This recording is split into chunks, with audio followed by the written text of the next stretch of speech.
السلام علیکم ورحمۃ اللہ وبرکاتہ۔ بسم اللہ الرحمن الرحیم۔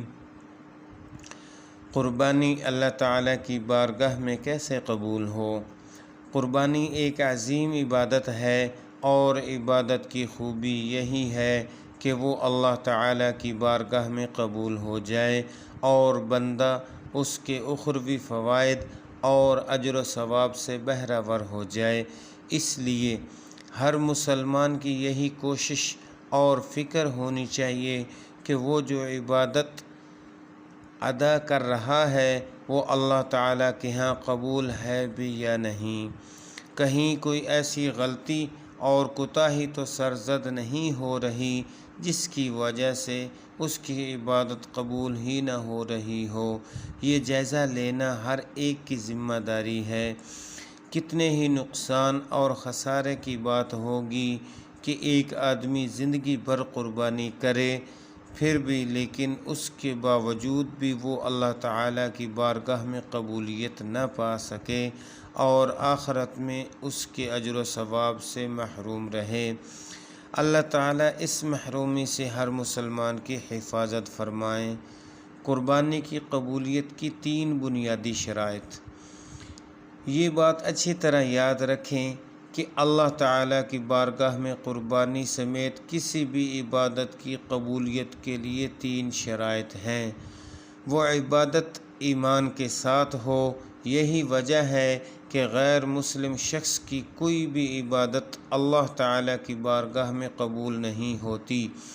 البتہ اس کے اچھے کاموں کا بدلہ اللہ تعالیٰ دنیا میں دے دیتے ہیں لیکن آخرت میں اس کا کوئی حصہ نہیں ہوتا۔ وہ عبادت شریعت کے مطابق ہو۔ یہی وجہ ہے کہ جو عبادت شریعت کی تعلیمات کے مطابق نہ ہو وہ اللہ تعالیٰ کے نزدیک ہرگز قابل قبول نہیں۔ اور یہ یاد رکھیے کہ عبادت شریعت کے مطابق سر انجام دینے کے لیے ضروری ہے کہ اس کے بارے میں صحیح علم حاصل کیا جائے۔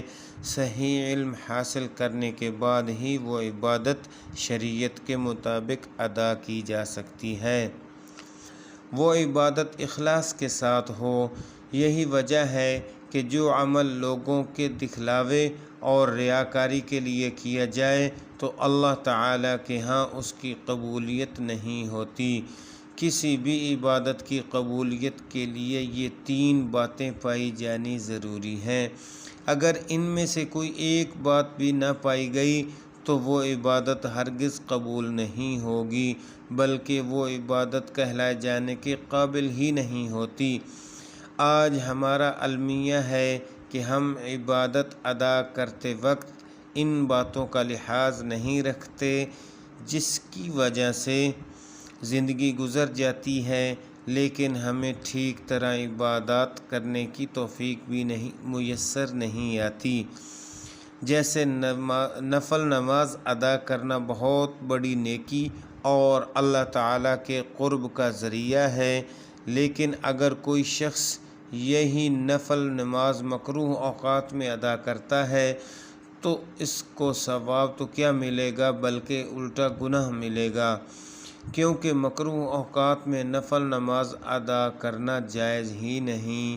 تو گویا کہ نیکی جب شریعت کی تعلیمات کے خلاف کی جائے تو وہ نیکی نیکی نہیں رہتی بلکہ گناہ بن جاتی ہے۔ شیطان کی اولین کوشش یہی ہوتی ہے کہ یہ اللہ کا بندہ نیکی کے قریب ہی نہ جائے، لیکن جب وہ کسی شخص کو نیکی سے روک نہیں پاتا تو اس کی دوسری چال یہی ہوتی ہے کہ اس کی نیکی ہی برباد کر دی جائے۔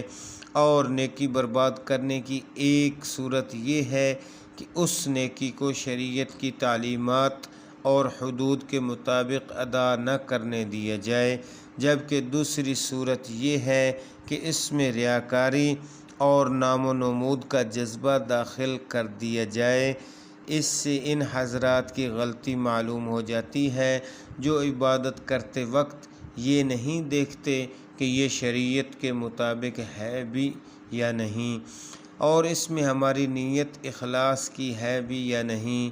معلوم ہوا کہ نیکی ہر جگہ نیکی نہیں ہوا کرتی، بلکہ نیکی حقیقی معنوں میں نیکی اس وقت بنتی ہے جب وہ ایمان اور اخلاص کے ساتھ شریعت کی تعلیمات کے مطابق کی جائے۔ یہی حال قربانی جیسی عظیم عبادت کا بھی ہے کہ بہت سے لوگ اس کے احکامات نہیں سیکھتے، جس کے نتیجے میں سنگین غلطیاں کر بیٹھتے ہیں، اور قربانی کرنے کے باوجود بھی ان کی قربانی درست نہیں ہوتی۔ بہت سے لوگوں کو قربانی کے نصاب ہی کا علم نہیں ہوتا۔ بہت سے لوگ قربانی کے جانور کی شرائط اور ضروری اوصاف ہی سے لا علم ہوتے ہیں۔ بہت سے لوگ قربانی میں ایک سے زائد افراد کی شرکت کے مسائل سے ناواقف ہوتے ہیں۔ بہت سے لوگ جانور ذبح کرنے اور اس کا گوشت تقسیم کرنے کے بنیادی مسائل بھی نہیں جانتے۔ اسی طرح بہت سے لوگ قربانی میں نام و نمود اور ریاکاری جیسے گناہ کبیرہ کے مرتکب ہو جاتے ہیں کہ ان کا مقصود دکھلاوا ہوتا ہے۔ بڑے سے بڑا اور مہنگے سے مہنگا جانور اس لیے لاتے ہیں تاکہ نام و نمود، واہ واہ ہو اور شہرت ہو، جس کے نتیجے میں ان کی قربانی اللہ کی بارگاہ میں قبول نہیں ہوتی۔ یہ ساری صورتحال بہت ہی قابل اصلاح اور قابل غور ہے۔ ہر مسلمان کو اس کی بھرپور فکر کرنی چاہیے۔ خلاصہ یہ ہے کہ قربانی کی قبولیت کے لیے ضروری ہے کہ دو کام کیے جائیں۔